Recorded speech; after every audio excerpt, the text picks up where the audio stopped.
नमस्कार, स्वागत है आपका रिपब्लिक भारत के डिजिटल प्लेटफॉर्म पर। मैं हूं आपके साथ पलक सहगल। ये वीडियो ईरान से जुड़ी है और ईरान में जो इस वक्त स्थिति बनी हुई है उससे जुड़ी है, क्योंकि ईरान में कुछ समय पहले जब अमेरिका ने अटैक किया, इजराइल के साथ टेंशंस जो है वो लगातार बढ़ते हुए नजर आ रही थी। अब बता दें कि एक कोल्ड वॉर की स्थिति जो है वो ईरान में बनी हुई है। सही सुन रहे हैं आप, इस बार कहीं बाहर से अटैक नहीं हो रहा है। वहां के नागरिक जो है वो वहां के हुक्मरानों से, वहां की सरकार से, वहां की नीतियों से परेशान नजर आ रहे हैं। बहुत सारे मुद्दे हैं, विस्तार से इस वीडियो में आपको बताएंगे, क्योंकि आपको बता दें कि भारत के विदेश मंत्रालय की तरफ से भी ईरान की यात्रा अभी ना करें, उससे बचे, ऐसी एडवाइजरी जो है वो जारी की गई है। सबसे पहले बात करते हैं कि इस वक्त ईरान में हो क्या रहा है।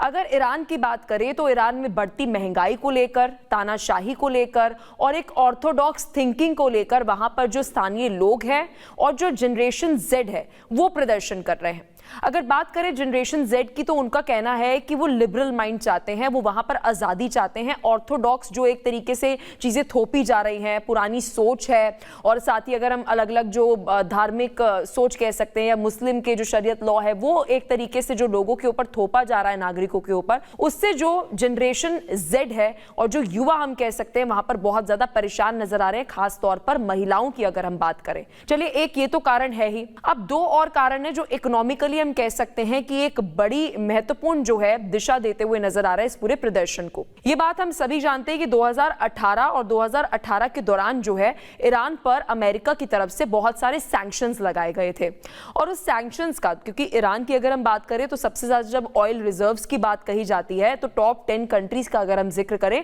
तो ईरान भी उसमें आता है, टॉप 5 में भी आता है, यहां तक कि आप सोचिए। तो जब ईरान की अगर हम बात करें, ऐसा नहीं है कि वहां पर रिसोर्सेज नहीं है, लेकिन यूएस की तरफ से जो सैंक्शंस लगाए गए ईरान पर, तो उसके बाद से जो वहां की इकोनॉमिक कंडीशन थी, वहां की जो अर्थव्यवस्था थी वो दिन ब दिन खराब होती चली गई। फिर उसके बाद धीरे धीरे धीरे वहां पर हमने देखा कि कट्टरपंथी सोच बहुत ज्यादा बढ़ गई, ऑर्थोडॉक्स थिंकिंग बहुत ज्यादा बढ़ गई। खamenei की अगर हम बात करें तो वहां पर एक तरीके से जो मुस्लिम लॉज होते हैं वो लाने की कोशिश वो करते हुए नजर आए, और वहां की जो अवाम है वो बहुत ज्यादा परेशान हो गई। क्योंकि देखिए, जब कट्टरपंथी बहुत ज्यादा बढ़ जाती है और आप एक कैपिटलिस्ट इकोनॉमी के बारे में नहीं सोचते हैं और अपने देश की अर्थव्यवस्था के बारे में नहीं सोचते हैं, तो फिर वहां पर होता है विद्रोह शुरू, और वैसा ही कुछ ईरान में होते हुए अभी नजर आ रहा है। वहां पर आपको बता दें कि महंगाई बहुत ज्यादा बढ़ रही है, इन्फ्लेशन रेट जो है वो अभी हाल ही में जो युद्ध हुआ उसके बाद और ज्यादा, क्योंकि पहले तो मार थी, अब और ज्यादा बढ़ते हुए नजर आया। इसके साथ साथ आपको बता दें कि वहां पर जो पावर सप्लाई है उसको लेकर भी बहुत शिकायतें जो है वो नजर आ रही हैं। एक तरफ ठंड है, क्योंकि अगर हम भारत की बात करें यहाँ पर भी बहुत ज्यादा ठंड है, लेकिन अगर अभी हम ईरान जैसी, इराक जैसी कंट्रीज की बात करें, इजराइल जैसी कंट्रीज की बात करें, तो इन देशों में ठंड और भी ज्यादा है जितनी हमारे यहाँ पर मुकाबले हम कह सकते हैं। उस समय लोगों को हीटर की जरूरत होती है, उस समय हम कह सकते हैं अलाव की जरूरत होती है। तो जो पावर कट्स हो रहे हैं उसकी वजह से वहां पर लोगों को बहुत ज्यादा परेशानी हो रही है, यानी कि एनर्जी नीड्स को भी लेकर जो है वो कहा जा रहा है कि विरोध प्रदर्शन हो रहा है। अथॉरिटीज की तरफ से कहा जा रहा है कि ये एनर्जी नीड्स की जो प्रॉब्लम आ रही है इसको अभी देखा जा रहा है। 35 लोगों की अब तक कहा जा रहा है, ऑफिशियली ये जानकारी है कि इस प्रदर्शन में अब तक मौत हो चुकी है।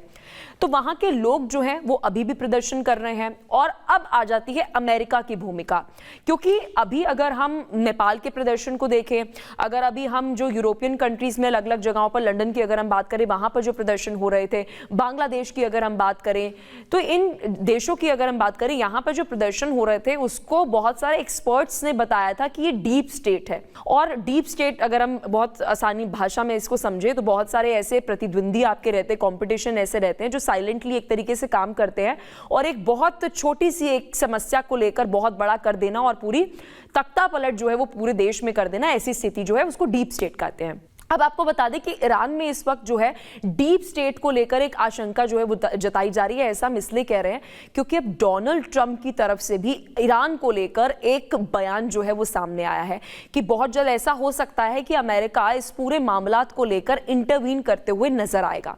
और अगर ऐसा होते हुए नजर आया तो 2026 में ये दूसरा तख्ता पलट जो है वो देखने को मिल सकता है, यानी कि वेनेजुएला के बाद अगर अमेरिका इसमें इंटरवीन करता है तो हो सकता है अटैक अटैक के जरिए नहीं, वहां पर विरोध प्रदर्शन को लेकर, क्योंकि इराक और ईरान को अगर हम कुछ समझे, अगर आज से इतिहास को समझे, तो वहां पर डीप स्टेट और इस तरीके से जो यूरोपियन कंट्रीज का और साथ ही अमेरिका का जो इन्वॉल्वमेंट रहता है, तो तख्ता पलट जो है वो बहुत आम सी चीज जो है वो वहां पर देखने को मिली है। तो ऐसे संकेत दिए जा रहे हैं कि आने वाले समय में ऐसा हो सकता है कि इसका एक बहुत बड़ी अपॉर्चुनिटी, एक बहुत बड़ी मौके का फायदा जो है वो शायद डोनाल्ड ट्रंप और अमेरिका ईरान में उठाते हुए नजर आएगा।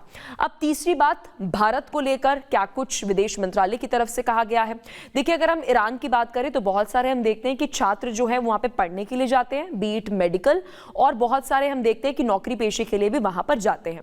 तो उनके लिए, या फिर यात्रा तो बहुत कम ही होती है, लेकिन तेहरान में हम देखते हैं कि बहुत सारे वहां पर पढ़ने के लिए मेडिकल स्टूडेंट्स जो है वो होते हैं।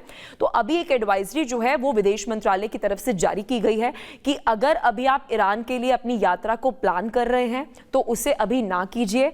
और ये एडवाइजरी जो है वो विदेश मंत्रालय की तरफ से दी गई है। और ये एक और संकेत देते हैं कि अभी जो 35 लोगों की मौत हुई है और जो लगातार हम विरोध प्रदर्शन अलग अलग जगहों पर ईरान में देख रहे हैं, तो बहुत संभव है कि शायद ये एस्केलेट होते हुए नजर आएंगे।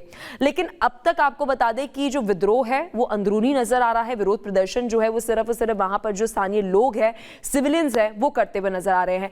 आपको क्या लगता है कि वहां पर डीप स्टेट की कोई स्थिति आपको ईरान में अभी नजर आ रही है? क्या अमेरिका जो है वो तख्ता पलट यहां पर करते हुए नजर आएगा? आप नीचे कमेंट सेक्शन में अपनी राय, अपना ओपिनियन जरूर बताइएगा। और अगर आपको एक्सप्लेनर अच्छा लगा हो तो वीडियो को लाइक करना ना भूलिएगा, चैनल को सब्सक्राइब करना ना भूलिएगा। देखते रहिए रिपब्लिक भारत का डिजिटल प्लेटफॉर्म।